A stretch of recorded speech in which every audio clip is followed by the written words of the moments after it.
American Express is probably one of the most recognizable names in the credit card world. Their credit cards offer perks and benefits that other cards just don't. From lounge access, credits, and hotel status, American Express has it all. A few years ago, I got my first American Express credit card, which may have started my addiction. Over the years, these cards have given me some pretty cool benefits and perks for everyday life as well as travel. Let's take a look at 7 tips and tricks that I have used to get the most out of my American Express credit cards. Also, I just want to take a moment to say thank you to everyone that helped push this channel over 1,000 subscribers. Back in April, when I posted my first video, I wasn't really sure what would happen, and well, 29 videos later, we've hit 1,000 subscribers. Thank you everyone who's subscribed and been a part of this journey. And if you're new here, welcome. My name is Matt. On this channel, I talk about credit cards. Get subscribed so you don't miss any future content. Alright, let's dive in. Tip number 1, retention offers. It's common after a few years of having a credit card for it to have served its purpose and no longer be worth paying that annual fee. But before you cancel that card, there's one more thing you need to do, and that's ask for a retention offer. American Express, like any other business, doesn't want to lose a customer. So from time to time, you can request a retention offer to keep your card open. These offers will be for a set amount of membership rewards points and may come with a small spend requirement. I was able to obtain one of these offers back in April for 20,000 membership reward points on my Gold card. 20,000 membership rewards points is worth about $200 when valued at 1 cent per point. So in this case, it helps me directly offset that annual fee. It did take some back and forth conversation, explaining how I use the card and the credits that I'm able to take use of. They did try to offer me a downgrade to the green card, as well as the option to pay my annual fee with membership rewards points, but that was at a redemption of 0.6 cents per point, which is not a good offer. Our target for any redemption should be at least 1 cent per point. But eventually I was given the offer. This won't happen every single time, and I won't try again for a few years or so. In fact, a few months back, when Delta made some huge changes to their SkyMiles program, I was going to cancel my SkyMiles Platinum card. So I asked for a retention offer and I was unable to get one at that time. Retention offers are not always handed out, even if you're actually going to cancel your card. Tip number 2, card combinations. Once you've gotten comfortable with your first, second, or even third credit card, it's time to start talking about credit card combinations. With each credit card comes a target audience. For example, the Platinum card is geared towards those who travel often, giving perks like lounge access, travel credits, and hotel status. Whereas the Gold card is geared towards the everyday spender, with its high points multipliers in groceries and dining. Let's say that in a month we spend $500 on groceries, $200 on restaurants, we buy a plane ticket for $500, and we spend $1,000 on everything else. Added up, we would have spent $2,200.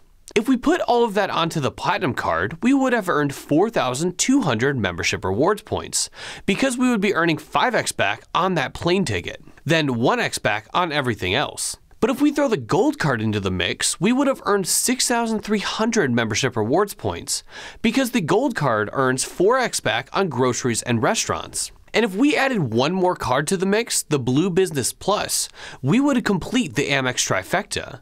The Blue Business Plus earns 2x back on every single purchase, which would make our example month of spending earn 7,300 points. Another combination that I've talked about in the past is the Everyday Preferred card and Green card setup. This is a great setup that has the potential to beat the Amex trifecta in certain categories. If you want to learn more about that setup, you can click right here, and I'll link it down below. You can even have both setups or part of either setup. The beauty of credit cards is that you can get the ones that make the most sense for you and your spending habits. Tip number 3, getting the best welcome offer. It's no secret that one of the main reasons we in the credit card game sign up for so many credit cards is because of those intro bonuses. And American Express cards have great sign-up bonuses. But if you're like me, you've probably visited the Amex site a few times, which causes a slight problem. Unlike other credit card websites, American Express offers change dynamically depending on how many times you've been to the site. Chase, Citibank, and Capital One all have fixed offers on their cards that occasionally get elevated. But American Express offers can change just by using a different browser, and that's why it's always recommended to open a few different browsers or use a private browser when looking for higher welcome offers. Now, this does not happen all the time. You might try 5 different browsers and get the same offer, in which case you have 2 options. You can take one of those offers, or you can try again tomorrow. There's a high chance you could get a higher offer then. If at that point you're still not seeing higher offers, you can check Resy to see if they have any higher offers. Resy is a dining reservation service that partners with American Express to offer exclusive reservations to its card holders. With those exclusive benefits come a few offers. These offers can be found by clicking the button labeled Exclusive US Offers from Amex. From here, you'll find welcome offers that are sometimes higher than the ones on the American Express website, along with some additional card perks. Tip number 4, cashing out your membership reward points. One great advantage to cards like the Chase Sapphire cards or the Chase Freedom cards is that you can cash out your Chase Ultimate Reward points at 1 cent per point. This is not something that you can do directly with American Express, but it is possible. American Express has a partnership with Charles Schwab, where they offer a co-branded Platinum card. This is often referred to as the Schwab Platinum. This card is identical to the standard Platinum card, same points multipliers, same benefits, and same annual fee. But with the Schwab Platinum card, you get the option to cash out your membership reward points to your Charles Schwab brokerage account. You can then choose to invest them inside of your brokerage account or transfer the funds to your bank, essentially giving you cash back. And because your membership rewards points pool into one total, you can cash out any or all of your points earned from any of your American Express credit cards that earn MR points. Tip number 5, transferring points to different loyalty accounts. One great benefit of membership rewards points is that you can transfer your points to different loyalty programs, where it's possible to find better point redemptions. However, one bummer is that you can't pool membership rewards points together. For instance, let's say my wife has 50,000 membership rewards points, and I have 50,000 membership reward points. We can't pool those together to purchase a room that say cost 75,000 points. However, what we can do is transfer our points to accounts held by any other authorized user. Meaning, if I'm an authorized user on one of my wife's cards, then she can select my accounts as the recipient for her points transfer. This is a great way to use points in redemptions that only work when you have a large pool of points.